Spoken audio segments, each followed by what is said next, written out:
നമസ്കാരം. കലാസംഘം മീഡിയ ഒരു പുതിയ പരിപാടിയിലേക്ക് കടക്കുകയാണ്. നമ്മുടെ നാടകങ്ങളെ പരിചയപ്പെടുത്തുന്ന പരിപാടി. നാടകവും ഇതര ദൃശ്യകലകളും തിയേറ്റർ ആർട്സ് എന്ന് വിശേഷിപ്പിക്കപ്പെട്ടത്. എന്നാൽ അതിൽ നിന്ന് തികച്ചും വ്യത്യസ്തമാണ് സഞ്ചരിക്കുന്ന നാടകവേദി. ലോകത്ത് അത് ഏറ്റവും കൂടുതലുള്ളതോ നമ്മുടെ കേരളത്തിൽ. ഒരു വാഹനത്തിൽ നാടക പ്രവർത്തകരും കർട്ടനും കോസ്റ്റ്യൂംസും പ്രോപ്പർട്ടീസും സെറ്റുമൊക്കെയായിട്ട് നാടായ നാടുകളിലും മലയോരങ്ങളിലും തീരദേശത്തും കൊയ്ത്തു കഴിഞ്ഞ പാടത്തും പറമ്പിലുമൊക്കെ നാടകം അവതരിപ്പിക്കാനുള്ള അതിസാഹസികമായ യാത്ര. മഞ്ഞും മഴയും സഹിച്ചും കുംഭം മീനം മാസങ്ങളിലെ ചുട്ടുപൊള്ളുന്ന യാത്രകളുമൊക്കെ കഴിഞ്ഞ് ത്യാഗപൂർണമായ നാടകാവതരണം. സുനാമിയും പ്രളയവും കൊറോണ കാലങ്ങൾ പോലുള്ള സാമൂഹ്യ ദുരന്തങ്ങളെയും സൗണ്ട് നിയന്ത്രണം പോലുള്ള നിയമങ്ങളെയുമൊക്കെ അതിജീവിച്ച് വിനോദവും വിജ്ഞാനവും സന്ദേശവും വിതറുന്ന കേരളത്തിൻ്റെ സ്വന്തം സർഗ പോരാളികൾക്ക് അർഹിക്കുന്ന രീതിയിൽ പ്രാധാന്യങ്ങൾ നൽകാതെ നമ്മുടെ അധികാരവർഗവും. അങ്ങനെ സാഹസിക പാതകൾ താണ്ടി സർഗസമരം നടത്തുന്ന നമ്മുടെ നാടക പ്രവർത്തകരെ, സമിതികളെ പരിചയപ്പെടുത്തുന്ന പരിപാടിയാണ് സ്റ്റേജ് ഫീൽഡിൽ നിന്നും വന്ന കലാസംഘം മീഡിയ നിങ്ങൾക്ക് മുന്നിൽ അവതരിപ്പിക്കുന്ന നാടക പരിചയം എന്ന ഈ പ്രോഗ്രാമിൽ ആദ്യം അവതരിപ്പിക്കുന്നത് 2025 സംസ്ഥാന പ്രൊഫഷണൽ നാടക മത്സരത്തിൽ മികച്ച നടിക്കും മികച്ച രണ്ടാമത്തെ നാടക രചനയ്ക്കുമുള്ള അവാർഡ് നേടിയ നാടകത്തെയും നാടക സമിതിയെയുമാണ്.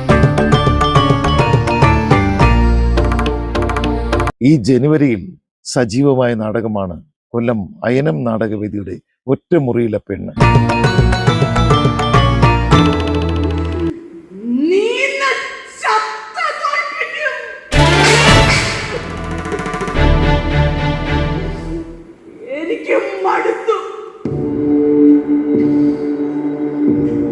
ഒറ്റമുറിയിലെ പെണ്ണെന്ന ഈ നാടകം ശ്രദ്ധ നേടിയത് വേറിട്ട പ്രമേയം കൊണ്ടും മികച്ച അഭിനയവും സംവിധാനവും ഒക്കെ കൊണ്ട് തന്നെയാണ്.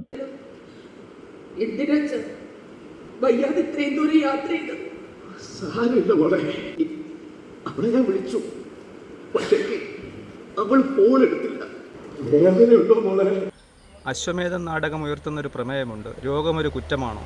ഈ പ്രമേയത്തിൻ്റെ ഊന്നിക്കൊണ്ട് തന്നെയാണ് ഈ നാടകവും. തൻ്റെ ശാരീരികാവസ്ഥകളെയും വൈരൂപ്യത്തെയും അതിജീവിച്ചുകൊണ്ട് ഒരു സമൂഹത്തിൽ എങ്ങനെ ഒരു സ്ത്രീക്ക് ജീവിക്കാൻ കഴിയുമെന്ന് ഇതിലെ നായികാ കഥാപാത്രമായ മഞ്ജു റജി വളരെ മനോഹരമായി ഈ നാടകത്തിൽ അഭിനയിച്ചിട്ടുണ്ട്. മലയാള നാടകവേദിയിൽ അവതരിപ്പിച്ച മികച്ച നാടകങ്ങളിലൊന്നാണ് ഒറ്റമുറിയിലെ പെണ്ണ്. എനിക്കറിയാം എനിക്കെന്താണെന്ന്. ഇനി എന്റെ ജീവിതം എങ്ങനെയായിരിക്കും? ആനുകാലിക പ്രസക്തിയുള്ള ഒരു നാടകമായിരുന്നു ഒറ്റമുറിയിലെ പെണ്ണ്. ഈ സമൂഹത്തിലുള്ള ദുഷിച്ച പ്രവണതകൾ എടുത്തു കാട്ടുകയും പൈസ ഉണ്ടാക്കാനുള്ള ത്വരയിൽ പുതിയ പുതിയ മാർഗങ്ങൾ കണ്ടുപിടിക്കുന്നതും ഒക്കെയായിരുന്നു ഈ നാടകത്തിൽ പ്രമേയം.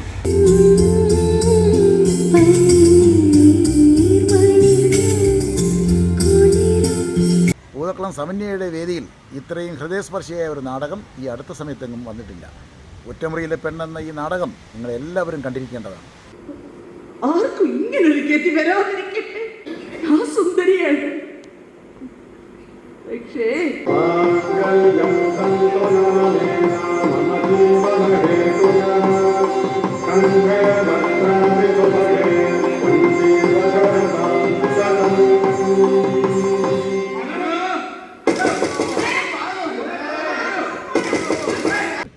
ഏറെ നാളുകൾക്ക് ശേഷമാണ് ജീവിതഗന്ധിയായ ഒരു നാടകം കാണാൻ സാധിച്ചത്.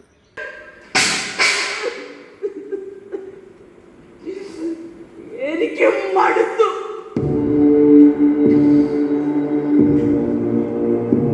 ഈ നാടകത്തിന് കലാസംഘം മീഡിയയുടെ എല്ലാവിധ ആശംസകളും.